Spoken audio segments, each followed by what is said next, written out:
Oi, gente! Em nossa aula de redação de hoje, aula 6, veremos o conteúdo de tese, a frase do ponto de vista. E eu já inicio, então, essa aula com uma pergunta. O que é tese? E aí eu trago a Chloe para me auxiliar. Então, vejamos. Tese é tudo aquilo que nasce da pergunta que você faz a si mesmo sobre o tema. Então, veja, qual é o meu ponto de vista? O que eu penso sobre? Tudo isso suscita o quê? Uma resposta. Desse modo, essa resposta funcionará como a nossa tese. E aí eu quero que você venha comigo aqui, no meu raciocínio para a gente criar uma analogia com esse meme. Pensa que o verbo segurar é você e que o forninho é a redação. Então, vem comigo. Achou que eu não ia segurar o forninho? Logo eu, Giovana. Então, veja, segurar aí é dar conta. Segurar aí é dar conta do texto, dar conta do forninho. Pensando nessa analogia, eu quero que você compreenda que eu só posso dar conta, segurar o forninho, dar conta da redação se eu trouxer argumentos válidos. Do contrário, nem existe argumentação. Se não tem argumentos válidos, consistentes, para que a sua tese seja válida, a sua argumentação vai ficar o quê? Infundada ou nem haverá argumentação. Então, veja, tese é a sua opinião, é o ponto de vista do autor sobre uma questão. Então, quando você se pergunta e chega a uma opinião, chega a uma resposta, você criou uma frase, você criou um ponto de vista que está concentrando a sua opinião. Só que essa opinião sozinha não é válida, porque a gente está falando de uma dissertação argumentativa. Então, veja, toda tese deve ser sustentada. De novo, o segurar, o dar conta. E ela é sustentada pelo quê? Por argumentos válidos e consistentes para que não se crie opiniões baseadas em achismos e no senso comum. Desse modo, a tese vai exigir de você, ou daquele que escreve, e daquele que escreve, melhor dizendo, muito conhecimento de mundo. Então, você não tem como argumentar sem ter conhecimento de mundo. Então, sem a tese não há argumentação, já que ela está voltada para o quê? Para a defesa do ponto de vista. E uma vez que a gente estabelece a tese, o passo seguinte é coletar dados para validá-la. Então, eu não posso esquecer disso. Que a minha tese, na hora que eu respondo a pergunta e chego nela, é apenas a minha opinião, é o meu achismo. Para que se torne dissertativo, argumentativo, científico, eu preciso trazer o quê? Argumentos válidos e consistentes. E aí eu preciso lembrar que os meus argumentos válidos e consistentes dentro da minha argumentação, que faz parte da dissertação, pode terem o quê? Pode terem vieses que são objetivos, esses argumentos, ou subjetivos. Ou seja, eu posso ser mais impessoal, mais distanciado, fatos históricos que estão concentrados numa determinada época, ou seja, um período que eu não fiz parte. Ou eu posso ser o quê? Subjetiva, trazendo elementos que consistem em realidades que têm a ver com a atualidade, que trazem o quê? A marca da pessoalidade, que estão mais próximos, tudo bem?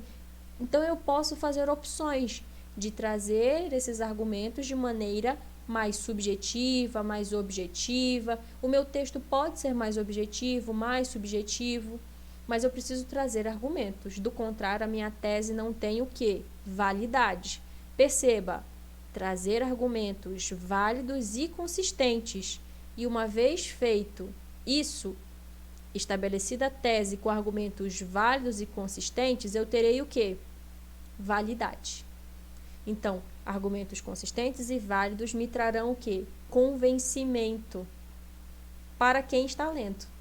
Então, eu preciso ficar ligada de que tese tem a ver com construção. Sem conhecimento de mundo, não tenho como construir argumentação. E aí a gente chega no próximo slide, na próxima etapa da nossa aula, que é pensar que a tese é um processo de construção. E aí eu trago uma outra analogia para o nosso texto, que é a redação é como a construção de uma pirâmide. Ninguém começa pelo topo, não tem como, não tem sustentação para começar pelo topo. É óbvio Então, por que que o seu texto vai começar, por exemplo, com uma estrutura diferente que não seja pela base? Não tem como. Ele precisa ter uma boa base, precisa ter bom conhecimento de mundo, boa argumentação, boa o quê? Construção textual. Então, a gente já falou sobre projeto de texto. Sem projeto de texto, o que que você vai ter? Uma escrita que está basicamente desorganizada. Porque eu não sei como começa, como se desenvolve, como termina. Eu não sei o encadeamento, eu não vejo progressão. Então, todo o texto tem que começar pela base, bom embasamento, bom conhecimento de mundo, boa estrutura. Todo o texto tem que ter, então, uma finalidade. Eu nunca posso me perder.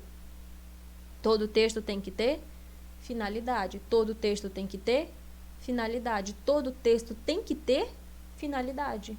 Eu tenho uma intenção, eu quero provar alguma coisa. A gente não está falando de convencer com argumentos válidos e consistentes.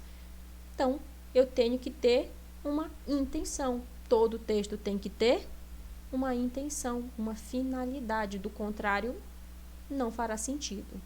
Então, veja, processo de construção, tese. E eu quero que você tire da cabeça a ideia de que para eu ter uma boa construção, para eu conseguir ter um texto maravilhoso, eu vou receber inspiração divina. Não, isso não vai acontecer. Porque a gente está falando que tese é um processo de construção. Então, não é uma coisa que você bola agora, não é uma coisa que você tem um insight. Não é assim que funciona. Ela é o resultado de um processo longo de conhecimento de mundo. A gente acabou de falar isso. Então, exige repertório sociocultural, exige raciocínio lógico, para ser o quê? Reconhecida como válida. Então, uma tese, ela tem que trazer argumentos. E argumentos tem o quê? Tem uma cronologia, tem uma ordem histórica. Não é uma coisa que você bolou agora. É uma coisa que tem a ver com o antes. Tem a ideia de anterioridade, que vai influenciar na posterioridade. Então, perceba, a gente tem aí um processo de construção. Então, tese é resultado desse longo, processo de conhecimento de mundo. Desse modo, de novo, os responsáveis por convencer o interlocutor são os argumentos. Mas são quaisquer argumentos? Não, são argumentos consistentes. Do contrário, a nossa argumentação vai ficar muito frágil. Então, olha só, o esqueminha. Tenho que ter uma boa tese somada. Lembra, tese, pergunta que eu me fiz sobre o tema, respondi, cheguei a uma opinião. Então, eu tenho que ter uma boa compreensão da coletânea para que eu possa fazer o quê? Perguntas assertivas para chegar a uma resposta. Então, uma boa tese somada a bons argumentos que proporcionem o quê? Convencimento. Desse modo, esses 3 elementos tornam a tese aceita pelo interlocutor. Porque caso não tenhamos essa boa construção, ela não vai ser aceita pelo interlocutor. E aí a gente vai ficar igual o guaxinim. A gente vai pegar o docinho e o docinho como vai estar? Docinho texto, vai estar mal fundamentado, mal argumentado, mal construído, vai simplesmente se diluir. Não vai porque ele não tem o quê? Sustentação. Então, na primeira pergunta, indagação que o interlocutor faça sobre o texto e sobre pontos que não ficaram bem explicados, a nossa tese vai se dissolver.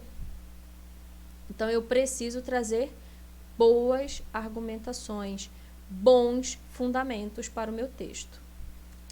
Mas e como se chega a essa tese? Então, vamos lá. A gente já falou aqui um pouco sobre, e eu vou dar mais algumas perguntas para a gente ir pensando a coletânea e pensando a construção da tese. Tudo bem? Então, vem comigo. Primeiro passo, você tem que ler bem a coletânea. Você tem que anotar todos os pensamentos que vierem à sua mente durante esse momento da leitura da coletânea. Então, faça com calma, faça com atenção. Segundo passo, se faça perguntas sobre o tema. O que eu penso sobre isso? Sou contra ou sou a favor? E vá se perguntando, qual o problema disso? Quais são as causas disso? Como isso veio a acontecer? Releia, então, depois de se fazer essas perguntas, releia, então, a coletânea para ver se não ficou alguma informação para trás, para que você possa extrair dela informações que te inspirem para defender a sua tese com argumentos consistentes. E após você responder as ideias e identificar a tese, verifique se ela está relacionada ao tema proposto. Porque, de novo, você deve sempre ter em mente tema principal e temas secundários. Então, eu não posso ficar viajando na maionese, criando, especulando coisas que não têm a ver com o meu tema. Porque senão eu vou estar configurando fuga. Ou então, o que eu vou chamar de tangente. Eu estou ficando em torno do tema. Eu não chego no tema principal de fato, eu não aprofundo, eu fico na superfície, tá? Então, eu vejo sempre se eu estou de fato me relacionando. Quando eu elaborei essa opinião, eu verifico se eu estou me relacionando com o tema ou não, para não configurar fuga e nem tangenciamento. Desse modo, as respostas destas perguntas te orientarão na defesa da sua tese. Tudo bem? Vem comigo. Dentro dessa chamada tese, a gente tem que entender que existe um negócio que chama fato. Então, veja, fato não é tese. Então, atenção. O fato é algo inquestionável e baseado na realidade e em dados concretos. Veja, eu não tenho como modificar, eu não tenho como ler e pensar, isso aí pode ter outra versão. Não, é algo que é inquestionável, baseado na realidade e em dados concretos. Então, eu preciso observar. Vem comigo olhando a frase. O WhatsApp é um aplicativo multiplataforma de mensagens instantâneas e chamadas de voz para smartphones. Perceba, eu consigo questionar algo aí? Então, não, porque essa afirmação não está em discussão, não precisa ser defendida. Aqui temos um fato pelo fato de ser incontestável. Então, veja, eu não tenho como questionar. Agora, e se a gente pegar essa outra frase? Veja, né? Essa outra frase não, né? Essa outra oração. Veja, o WhatsApp é a maior plataforma de interação humana e um dos maiores remédios contra a solidão, já que as mensagens instantâneas e chamadas de voz, aproximam os seres humanos a qualquer hora e lugar. Veja, eu tenho elementos aí que eu poderia questionar facilmente. O WhatsApp é a maior plataforma de interação humana? Como assim? É a maior mesmo? Ela também é um dos maiores remédios contra a solidão? Então, veja, eu já consigo questionar. Enquanto que na frase, não. Então, veja, nessa oração eu consigo colocar em xeque alguns pontos e dizer, olhe, não é bem assim. Então, veja, ao apresentar um novo conceito a um fato, ou seja, uma nova percepção, seguido de uma explicação com opinião contestável, a gente está diante de uma tese. Então, veja, aqui eu tenho a minha opinião sobre, eu estou lendo a minha frase e na construção dessa oração eu já percebo o quê? Marcas contestáveis. Então, quando eu posso contestar, eu estou falando de tese. Quando eu não posso contestar, eu estou falando de fato, tá? Então, olha um outro exemplo. Fato. Fumar é prejudicial à saúde. Tese. Fumar é uma ameaça às relações humanas, pois aqueles que fumam prejudicam, mesmo sem intenção, os não fumantes, que, muitas vezes, não veem outra saída a não ser conviver com o vício do outro, o que lhes pode causar males à saúde. Veja, fumar é uma ameaça às relações humanas? Contestável, não? Então, veja, eu tenho aí nessa oração opiniões. Eu tenho aí nessa oração explicações que me permitem o quê? Contestar. Enquanto que o fato não. fumar é prejudicial à saúde. Existe alguma coisa que diga que fumar não é prejudicial à saúde? Não tem. Agora, eu dizer que fumar ameaça as relações humanas, aí já é contestável. Tudo bem? Então, veja, existe uma diferença entre fato e opinião. Então, cuidado na hora de escrever, na hora de argumentar, porque, por vezes, aparecem argumentações que passam a questionar fatos, e fatos são inquestionáveis. Já as teses, sim. As teses permitem o quê? Questionamentos, interpretações outras. O fato, não. Então, cuidado, tá? Na hora de olhar para a coletânea e enxergar essas informações, porque pode ser que na sua lente você acabe o quê? Confundindo fato com tese. Então, fica ligado. Vamos lá. Existe também um negócio aí que vai ser a relação entre assunto, tema e tese. E aí eu trouxe a Gretchen bem atenta pra gente, tá? Então, veja, assunto, ideias gerais. Tema, ideias específicas. Tese, posicionamento. Então, a gente não pode se perder. Lembra? Tema. Opa, tem uma proposta aqui. Eu tenho que falar sobre isso. Eu não posso falar sobre outras coisas, não. É isso aqui. Agora, o assunto, ideias gerais. Violência, por exemplo. Opa, violência é um assunto geral. Agora, violência contra a mulher é um tema específico, tá? Ideias específicas. Agora, a minha tese é de que a violência contra a mulher persiste ainda nos dias de hoje devido à cultura patriarcal.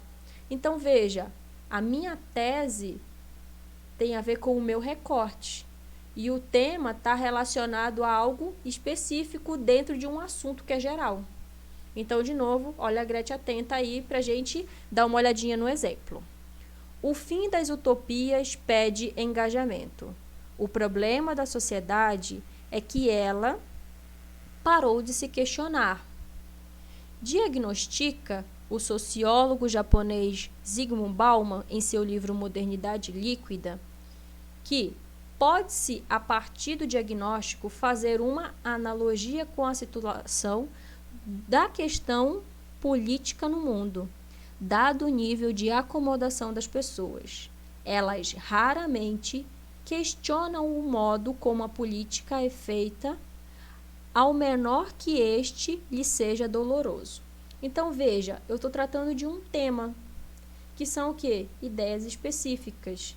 Que aí está falando sobre a modernidade, né, da líquida das relações, está trazendo aqui o não questionar, está trazendo a questão da política, ideias específicas, tá? Não estou falando de assuntos, ideias gerais, eu estou falando de temas específicos, ideias ali. Agora, veja a tese, como é o seu posicionamento. Porém, sendo, né? Porém, sendo o homem um ser político, criou a política quase que naturalmente. Cabe a ele a responsabilidade pela mesma. É indispensável a sua participação nela. Então, a tese é: não importa se o homem não questiona. Isso não interfere no fato de que ele, por ter criado a política, tem a responsabilidade por ela.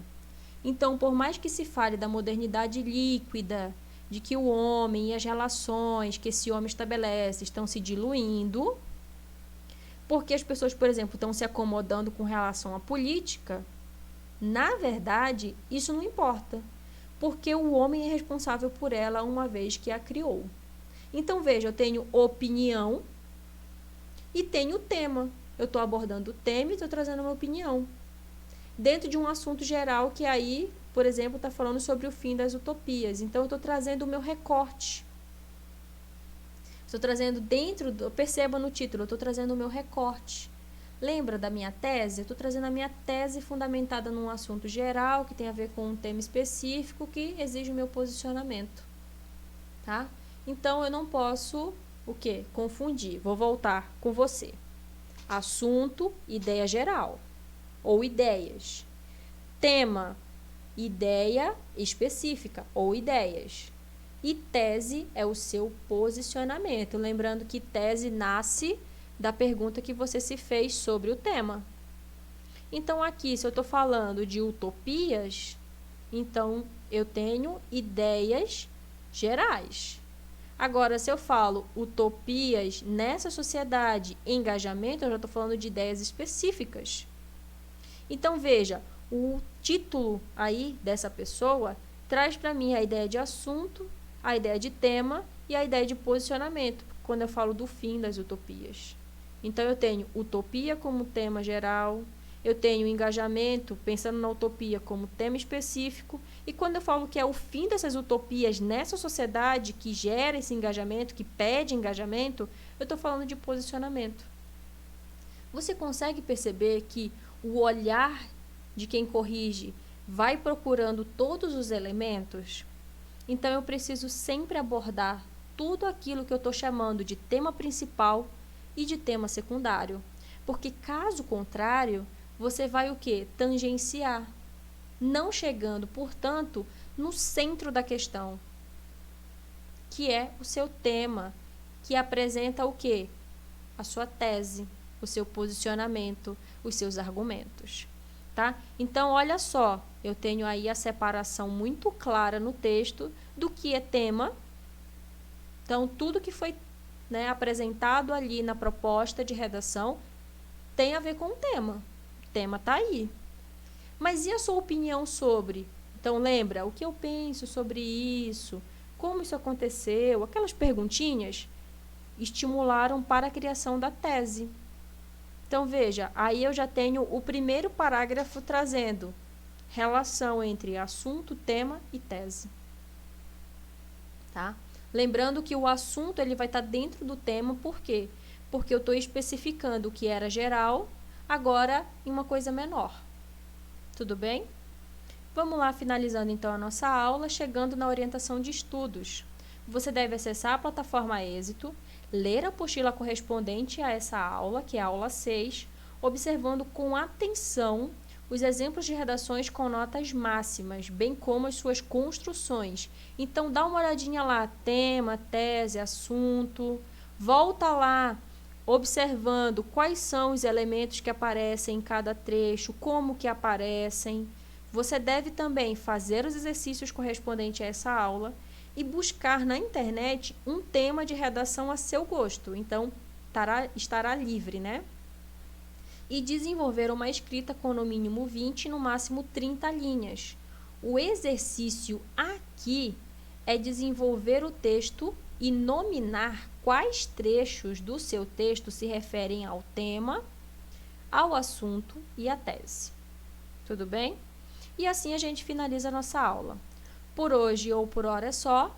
Muito obrigada!